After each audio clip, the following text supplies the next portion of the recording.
thing a little bit. I got that marathon working on me. So it's my last sermon of this series called Don't Tell Me You Can't. Hope you guys have enjoyed this series a little bit. Looking at just some different characters in the Bible who have some different things about them that outside, on the outside, if you look at them, you think, you can't really do ministry, or why are you being called, or maybe they have their own self-doubts. But we find out how God uses us regardless of what we're dealing with or what we're going through, and how sometimes these things can be a way in which we connect to people. That's like one of the reasons, like Jess and I want to do foster care. I mean, it's really her motivation is to be something for kids that she didn't have growing up, and I'm kind of like, that's kind of always been my thing too. And so, how do we use these circumstances, even when they're tough? How can we take the tough things, the struggles we have, and still find a way to turn that into a way to help others, to reach people, to help love people, to empathize with people? And so that's why I think we can get from some of these stories, and that can really be inspiring to us and to help encourage us to keep going. And we're going to look at David today. The great King David, and we're going to look at his call of when he got called as a king. So let's think back about times when you're in school, or times in your life where you were being picked for something. Brad, you get to do plays, and I'm sure you've had an audition, and they analyze you and critique you, and I bet you've nailed it every time, and you've gotten every role you've ever wanted. Yes? Yes, you've never been disqualified or told you weren't good enough. I'm sure, Izzy, when you've been playing the piano, that never happens, right? So anytime that you're thinking about being picked for something, it's gym class, and oh boy, here we go. I remember doing youth ministry, we were playing a game, and it's always like one of the most uncomfortable things. Let's pick teams. It's like, I already know how this is going to go, and I don't know if there's any good way to do this, and so I sometimes try to organize it, because you hate it for the one who gets picked last, right? I mean, if you've been picked last, if you're the one who just gets chosen, if you're, hey, pick a science partner, God help you, whoever picked me, that was not my skill set. History, I got you, but the science partner, sorry, Michelle, I'm struggling on that one. I'm not going to be the best partner in the world, and I'll take Chad, I guess, and that's what people would probably be like with me. But that's tough. It's tough to line up, and people are sizing you up depending on what we're doing. Who do I want? Who do I think is going to give me the best chance? Man, that hurts when you're last. That really hurts. And that sticks with you. I think that really sticks with you over time. And even as adults, I think we can look back at that sometimes like, kind of stinks. We know that feeling. We know what it feels like to be evaluated from the outside, to be sized up. And here in this moment, Jesse and all his sons are getting ready to line up for Samuel, because Samuel's coming to pick a king. Yet there's one missing. There's the afterthought, the kid who's the afterthought in the family. Anybody here the youngest of a family? I'm the youngest. Do you ever feel like an afterthought as the youngest sometimes? It kind of gets down to you at the end. It's like, but I was the fourth one, and I grew up in the 80s, so, you're already a latchkey kid. Might just leave the house and I'll see you whenever I see you, right? Like, it was just Wild West out there, right? It didn't matter. I just kind of an afterthought. My mom worked all the time. My parents were divorced. Run around, roam around, do whatever, and just not a lot of, people looking after you. You can get lost very easy amidst the crowd of people. My youngest son was really small growing up, really tiny, and so always, watching him, who wanted so much to play basketball as a 5th and 6th grader, but to watch him try to shoot the ball, and he has to do this because he's trying to get all the power he can, and he throws it up there the best he can, and it, doesn't even hit the rim. And I'm like, buddy, you got to, we're in Indiana, we got to be able to shoot better than this, and but just to watch him struggle, knowing he wants to do something so much, but he's just the afterthought. And so Samuel shows up, the family gathers, and now we're going to look, and we're going to pick our king, right? And Samuel shows up, and the first son comes up, Eliab. He's tall, he's strong. He's the firstborn. Those are important things in that culture and society at that time. I think even still today, we look at that with some importance. Not the same reverence anywhere close that it used to, but there's still something about that. Samuel takes a look at this son and is like, this is absolutely the one. This definitely is the king, right? This is the one that God, you sent me to pick you said you anointed a king. I just need to go find out which one it is. This has to be it. Firstborn, strong, looks good, looks apart, sounds apart. Absolutely. Nope. It's not him. 7 sons passed before Samuel. 7 times God tells Samuel, it's not that child. So then Samuel asks. He asks Jesse, are you sure all your sons are here? Are you sure everyone is here? And this is what I find kind of interesting. Is God told Samuel that I have chosen the next king, but he doesn't tell Samuel who it is. Well, I mean, wouldn't that just save some time? Like, just, hey, go pick David. That's who it is. All right, cool. He shows up. I need David. David's going to be the king. You know, but so why not just tell Samuel that? Why not just tell Samuel? It's like the lineup had to be part of the story. They had to break down what we normally would see as strength, or as someone who is deserving of, well, I mean, he's the firstborn. I mean, he deserves it, doesn't he? Doesn't he get because he's the first? Well, God doesn't work quite in those ways. God doesn't work just like that. And I think the lineup is part of the story. It's part of the myth. It's part of the story of David. It's like Michael Jordan getting cut from his high school basketball team, right? Wasn't good enough. Wasn't good enough as a sophomore to play varsity basketball and goes on to be the greatest player ever. Sorry, LeBron fans, if you're a LeBron fan, but the greatest player ever is part of the story. What did you say? Yeah, I'm forgiven. Okay, good. I was waiting for somebody. So Jesse answers, well, I mean, I do have another son. He's the youngest. He's just out in the field tending to the sheep right now. Like, I got that one. You want that one? God. Boy, how does that feel to be David? To be such an afterthought amongst the family. He's just out with the sheep. He's just out there. Nobody even thought about bringing him in. Nobody even thought that he was good enough. His own family didn't think he would even be remotely worthy of consideration. Ouch. And I think Scripture says something about this, right? That maybe his culture, I'll give him a break. Maybe his culture at that time, the youngest son, boy, they don't have anywhere near the responsibilities as the oldest son at that time in that culture. Power is seniority in that culture. But God doesn't work like that. And Scripture says something about this last is first is last thing. And you can find it in Matthew 20:16. And I think this is kind of where our story begins. Not with somebody who looked like a king, dressed like a king, sounded like a king, but about someone who wasn't even invited to try. You're not even welcome to the table to even be considered. Yet God is working in the background of this. Right? We live in a visual world. We are wired by evolution, by culture, by 1,000 subtle messages to evaluate what we can see. Today's world, they have a term for it, a little bit, called look-maxing. Do you know anything about look-maxing, Dwayne? Do you know anything about look-maxing, Chelsea? No? Cole?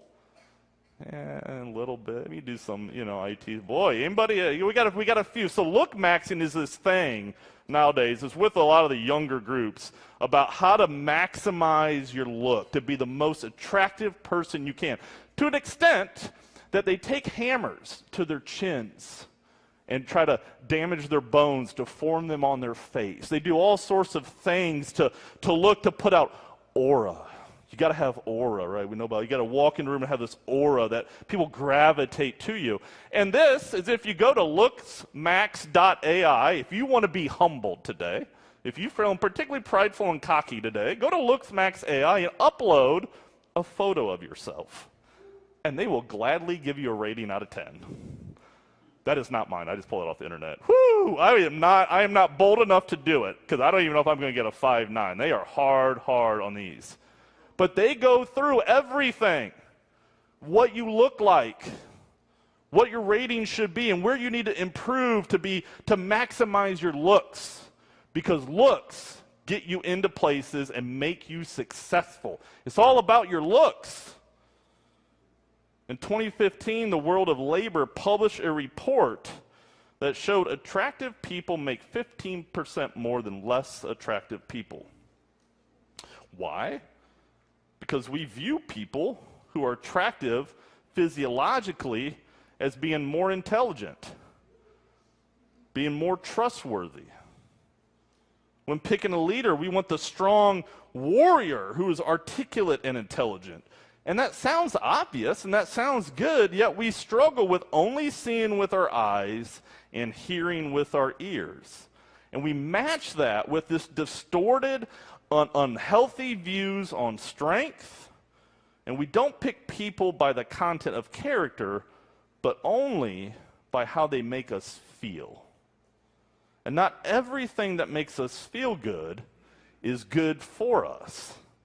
And I think that's the same with people. We have to be able to discern what are genuine and what is misleading or harmful. And pretty things that give us a feeling of security, even though it's a false sense, we typically choose that. We're visual people. That's an issue. It has led to abuse, right? Being visual has led to abuse. I am sick and tired of these last 2 weeks hearing about how young girls have to change what they wear so men are not lusting after them. I'm sorry, that seems like a man issue, not a woman issue. If you have a problem with what a woman wears as a man because it's going to make you lust after a 10-year-old, I will tell you to do what Jesus told you to do. Pluck out your eye. It's in the Bible. Pluck out your eye. That is a you issue. That is a value issue. If you can't control yourself around a child, you don't need to be around a child. We have built entire systems around external markers of worth. GPA, job title, zip code, social media following, the neighborhood you grew up in, the school you attended, the way you speak, the clothes you wear, the body you live in, the commercials that sell us on appearance all the time. Everything is visual, and none of us are immune to it. Even Samuel, a prophet, a man of deep faith, a person who walked with God for decades, looked at the oldest son and said, surely this is the one. Well, don't call me Shirley, but no, this isn't the one. Thank you for the laugh on that. The church has done it. When we walk into a room, we sort. We start to do it. We start to consciously, sort people and think who's safe and where do I want to go and that. Walk on an airplane. Where are you sitting? Well, yeah, we're sizing people up all the time. We have absorbed the metrics of the world so deeply that we actually apply them inward to ourselves now. We tell ourselves we're not tall enough. And I do this. I am holding on to 6 feet like you wouldn't believe right now. 6 feet. I'm 49 years old. I know my shrinking days are coming. And I will hold on a bar in the gym just to try to decompress that spine because I want that 6 foot. I don't want to see 5'11". I've done it to myself. I bought into it because the world tells me you got to be 6 foot. Look, Maxine tells me I got to be 6 foot. I'm not accomplished enough. I'm not impressive enough. I'm not first enough. I'm not the one who always gets chosen first. And this is where this text should actually stop us to think and reconsider everything, especially as Christians. Because the text says, do not look on his appearance or on the height of his stature, because I have rejected him. For the Lord does not see as mortals see. They look on the outward appearance, but the Lord looks on the heart. I use this scripture a lot. You will hear me use this a lot because I really deeply believe this. I really believe, and I can see it through the evidence of multiple stories throughout Scripture of God calling on people based on who they are. not by what they look like on the outside. God isn't just correcting Samuel's judgment. He is dismantling the entire framework for why we may choose or not choose people. And that, folks, if we could mimic our Creator, if we could look inward on people and focus on values and character and what people stand for and who they are, and not by the lies that our eyes tell us or that our ears hear, if we could choose values and character over just the pretty thing that makes us feel good, I think we would be in a lot better place in every part of our society. Church, workplaces, government, personal lives, we'd be in such a better place. Because what does this mean that God looks at the heart? And I think this phrase can get misused. Sometimes people say God looks at the heart in a way that still sounds like God's evaluating us, if he's grading your interior life somehow. But that's really not what the story shows us through Scripture, because David, the one that God chooses, he is not a saint. And he's not a saint in the making. And we can be very critical of David, and we should be. This is the same David who will later commit adultery, who will abuse his power as king, who will arrange a murder to cover up his adultery, and make really catastrophic choices as a parent and as a king. Maybe, depending on what you believe, if you're somebody who believes that God ordains all our steps, then you have to believe that God knew when he anointed David that David is going to do all these things, and he anoints him anyway. Now, if you're like me, I don't believe that God anoints all our steps.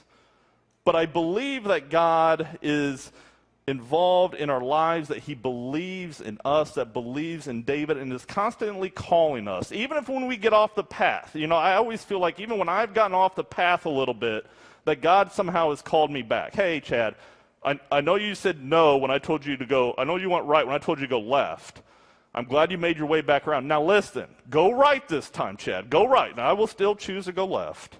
Eventually, I'll come back again. God will say, okay, I need you to go right this time. I'm going to do it your way. And I'll go that way. And that's kind of how I think God operates. Constantly calling us, constantly seeking us, constantly through our misadventures saying, I'm still here. Come this way. Come on, come this way. It's not working out the way you're doing it. And I think that's what David does. David is faithful, but he is broken. David is going to disappoint God. David, I think, shows us the entire complication of being a human being with power, a human being with a lot of responsibilities. We can absolutely criticize him, but God also is calling him. Why? Because he's faithful. David is faithful. David has capacity for good. We all have capacity for good, but do we choose good? So God has watched how David cares for sheep. He's watched how David can be an honest part of this story that's going to eventually lead to Jesus. And what we do when no one is watching is what forms us more than anything, I think. David is out with those sheep on his own, and he is learning care and love. I think God is paying attention to us in these moments as well. Anyone can put on a show to look good. Anyone can do good or do something when praise is out there to be given in public, right? We can do things to receive that. But when we do things and it's between us and God, I think that changes us more than anything. Because God sees the kindness you show people when no one's around. God sees the integrity you keep when you could have cut those corners. God sees the way you tend to what's been given to you, the relationships you have, the gifts, the small responsibilities, the little things you do on a daily basis, even when they may seem unimportant to you. God sees all these little behind-the-scenes moments that really show who we are. God sees that shepherd in the field. He sees the person who was never invited to the audition. He sees the one that the family forgot to mention. And he says, go get that one. That's the one. That's the one I want right there. The one that you all said isn't worthy, the one that you didn't want to invite, that's the one that I'm going to do my work through. Worth is not determined by external markers. It's not inherited, it's not achieved, and it's not performed. It is recognized by God, by the God who made you. And that God looks at something the world cannot measure. And that God says, I see exactly who you are, and I'm going to call you. So who are the Davids in our lives that we have overlooked? Who are the people that nobody thought to include in the meeting, to nominate for the award, to recommend for the opportunity, to bring into the room? Whose name was the afterthought? Whose name in our workplaces have been passed over for leadership because they don't fit the image of what a leader looks like? In our families, which child was the one nobody worried about because they were quiet, because they didn't make trouble, because they didn't demand attention, and so nobody noticed what they were carrying? You feel that one? In our congregations, churches, and denominations, who has been told implicitly or explicitly that they are not the right kind of person for a role, a calling, or a seat at the table? How about women right now? Hello, Southern Baptist Convention. LGBTQ individuals. Someone we assumed was too old or too young for a role. We ignore people with disabilities due to false assumptions about what they are capable of. The text is asking us to be better Samuels. We need to be better Samuels. To not trust our first instinct, which is almost always shaped by appearance and expectation. We have to ask the question, is everyone here? Is there someone we haven't sent for? So when David walks in from the field, the scripture tells us what he looks like. Ruddy cheeks, beautiful eyes, handsome young man. And it makes us think, wait, God is picking him because he looks good. Because David supposedly was a good-looking guy. But here's what I think it's doing. He wasn't chosen because he was handsome. God is choosing David because who he is. And when he shows up, people finally see him for who he is. Being welcome to the table, acknowledging people, affirming people, accepting people, so they can live out exactly who they are. And we can see then the beauty that they bring to the table, the beauty that diversity has in all of our spaces. It reminds me of these 90s movies. Right? The 90s movies. She's All That. That's the greatest one. That's one of the best ones, right? The nerdy girl with glasses. She takes literally off the glasses, and now she's the pretty girl. I'm sorry. She's still very pretty with the glasses on. But people didn't notice until she took the glasses off. But they noticed because the main lead character bought in and loved her for who she was while she still had the glasses on, like she was the shepherd in the field. He loved her for who she was. It just so happened that when she took the glasses off, he could see the beauty that she had. I think it's toxic in some ways that he doesn't see that and can't accept that for how she is in the beginning of the movie. I think there's some problems with that. But I think that we do this at times where it takes us being with people to see who they are deep down, where if we don't engage, we make our assumptions from afar. We don't give people a chance because of what our eyes see. So who are we leaving in the field? Who in our lives, our workplaces, our family, our neighborhood, our congregation, who have we not sent for? And for those of you who have spent too long in the field, who have been told in ways subtle and devastatingly that you are not the one, I want you to hear this. You were never, ever invisible to God. God has always seen your heart. God has always known your name, and God is still in the business of sending for the overlooked, the underestimated, and the ones the family forgot to mention. The Spirit of the Lord rushed upon David, an average shepherd boy, just an average Joe out in the field doing his work, the last of 8 kids, hanging out with the sheep. And it has never stopped moving towards the ones the world passes by. That's the God we know, always seeking the ones that the world passes by.